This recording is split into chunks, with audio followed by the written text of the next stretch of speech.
Hi everyone, it's Don and I hope you're having a fantastic day. Well, there's some more things coming down the pipes for the cruise lines when they begin to open, and some of them I think are really cool, and some of them I think some people might just be a little turned off by.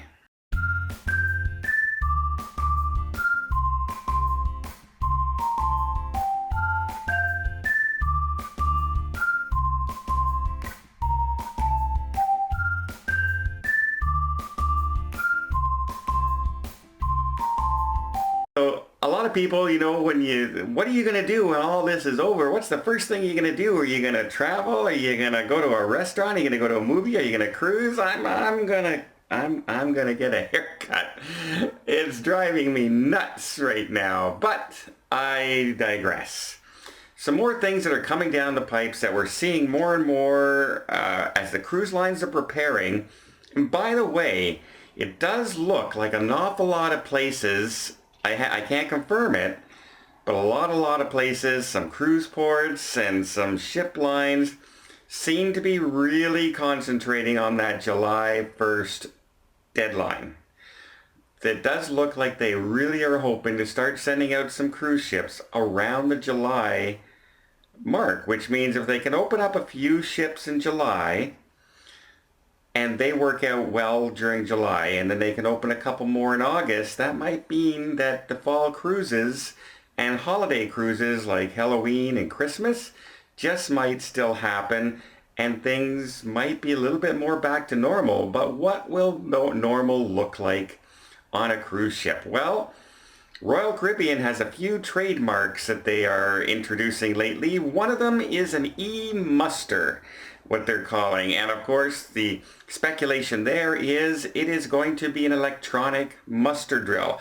Now, they would have to get sign-off authority by the governments and, the shore patrol and a whole bunch of different, places to get that looked at. But if you think about it, it probably is one of the least enjoyable things that anyone does on a cruise ship is go to the muster drill, especially if you're at one that has to go outside and you have to stand out in the sun underneath, out on the balcony areas, near the ships and near the tenders, and you're sitting there waiting, and it can take 45 minutes in the beating sun where you're shoulder to shoulder like this next to people. And basically, most of the people aren't paying attention. They keep telling people to take off their phones. The same, especially if you're indoors. If you're indoors at a bar and a restaurant, 18%, 18 out of 20 people have their phones and they're trying to look at them and they keep trying to tell them to take it off. And forget about showing somebody how to actually put the darn life jacket on because no one's paying attention anyway. So actually, the electronic version of it would serve a lot of purposes. First of all, a lot of people don't have to worry about standing out in the sun. I actually see people have to be escorted back into the ship because they're getting heat stroke or they're feeling faint when they're standing out there. So that would be a good thing. Now, they already have interactive TVs in every single cabin. You can check your accounts, you can, order room service sometimes, you can order movies. How simple would it be to have a video play where you answer yes or no or yes to certain questions and you do the muster drill in your cabin? I think a lot of people would really think that's a great idea. Myself, I do, because personally I think the muster drill is one of the most biggest waste of times. I've been on 106 cruises and I pay attention every time I'm in the muster drill. Certainly not the case for most people in there. And while a lot of people do respect it, a lot of people don't. And they'd rather just talk to each other and not pay attention to what's going on. So e-muster drill kind of makes sense. Another thing that they brought out is another patent for what they're calling the Seabass mask. And a lot of questions are out it. Is this for passengers? Is it for people who need to be quarantine purposes? Like if you are coming down with a cold or a flu, or you show any kinds of symptoms or are sneezing, they will require you to wear one of these masks. Possibly. Will they make everybody don a mask from now on when you get on a cruise ship? I don't see that part happening. I see them as possibly an option or mandatory if you do see, if you do show any kinds of signs once you're on the ship. They're already going to screen you to make sure you're not showing signs getting on the ship. But if you start to show signs while you're actually on your cruise, remember some cruises can last 20, 30, 40 days easy. So yeah, this might be a sanitary mask for people who are actually showing symptoms of any kind of flu-like symptoms at all. So another thought process for that is, will this be the crew? Like the restaurant staff serving you food, the butlers, will they be doing it? Will the buffet area people who are now probably going to be serving your food out in the buffets, will they wear it? And I don't know if that'll be the case neither. It might be nice if this was worn in places like the kitchen, where it's sort of out of sight. You know what I mean? You don't go on vacation to like I always say, you don't go on vacation to be reminded of the real world. You go on vacation to get away from your problems and the real world. No one goes to the Magic Kingdom not to try and experience magic. You go there, oh boy, I hope this is like going to the DMV. No, that's not what you go to these places for. So if you're walking around and you're seeing nothing but masks around and people with gloves everywhere you walk around, I don't really want to see that when I'm on a cruise ship. However, in the kitchen staff, if they were to wear it, maybe the crew would feel much better, preparing food and stuff like that while you're, in the kitchen or the back areas or the food prep areas or the storage areas.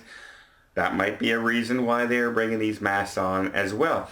We'll have to wait and see. First of all, it has to get patented and approved. By the way, it looks like these patents would be approved in time for July, which is coincidentally where they're looking at possibly opening. Another thing they're looking at doing to begin with is to limit the amount of passengers at the first few sailings at least getting onto the cruise ships while they test out all their new boarding procedures and cleaning procedures and all the things that they're trying to implement. Well, if they're going to have less passengers on board, but they still want to service everybody, but that means they're going to need less crew on board, but they want to clean more, so they need more cleaning. So you see where they don't want to increase staff and decrease, profit by not having as many passengers, because they can't just double the price of the cruise. People won't go. So what's the alternative? Well, a lot of the people I'm talking to now have said that the cruise lines are out there shopping for cleaning robots. Now, you may have seen these. They are around in a few places. They are, Amazon runs by these robots running around and picking up packages. But there's cleaning robots out there. I've seen them in airports, and when I'm traveling through China and Japan, I've seen them in shopping centers. Walmart has a few running around where they will scrub the floors and they will clean the carpets, and it's basically a large Roomba that walks around, and they are sensitive to anybody around them. So if somebody steps in front of them, they just stop and they go warning, warning, until the person or something is cleared out of their way, the obstruction is gone, and then they continue cleaning on their way. So don't be surprised if the next time you're in the hall, you're getting out of your cabin, instead of seeing somebody there cleaning the hallways, all of a sudden it is a robot going down the aisles and cleaning all that area. Now, you're still going to have the room stewards going in and out, of course, but we're talking about people cleaning the stairs and the railings and the pool area and the deck chairs. There are robots out there that now can be programmed to do these sort of things. It is pricey. However, over the long term, it doesn't require maintenance, if you know what I mean, as far as feeding it and housing it and things like that, and you don't have, unions, and you don't have, problems if the ship gets stuck off the port and can't get into the port to unload people because robots don't care. So it does give you that more impression of more of a high-tech cleaning system. And so this might be one way to keep the staff lower while still upping their game for their cleaning and sanitizing of the cruise ship. So there's 3 things that they're looking at doing. I'm all for most of it. I'm very worried about the Seabass mask being given to passengers just to wear around everywhere you go. And, customer service representatives, future cruise representative, when I go down to book my next cruise, is sitting there wearing this and gloves on and looks like a doctor more than, a vacation specialist. I'm afraid that might turn a lot of people off and really lose your enjoyment of being away on vacation. So I hope that they don't go that route. As far as behind the scenes staff and kitchen staff keeping themselves sanitized and that while preparing food and everything, thumbs up. All for that. Absolutely. Robots, yeah, why not?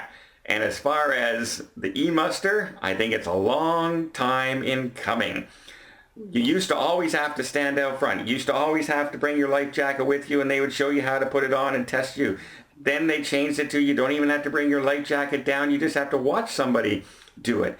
Then they changed it. You don't even have to be outside anymore around your station. You can be in a restaurant or the theater or a bar. You can be anywhere. Well, why not just change it so you can be in your room, watch the video on TV, and answer some questions with your remote, and it's over. And everyone is tracked that way on how to do it. Sounds pretty simple to me. And if it's not done, you message the steward goes to the person's room and makes the person do it. It sounds like a win-win situation to me. No standing out in the heat, no getting all together in groups of 100. It's just, it kind of seems like a long time coming. Let me know which one of these things down below. Do you think all 3 of them are a good idea? Are you worried about the Seabass mask going? What do you think about robots on a cruise ship? We have robot bartenders. Why not robot janitors? Yes. And cleaning staff. I'm all for it. Let me know what you think down below, and I hope you liked this video. If you did, please give it a thumbs up. You want to see more tips, more tricks, more travel vlogs from around the world? Hit that subscribe button. Till next time, have yourself a safe and a great vacation. And don't mind the hair.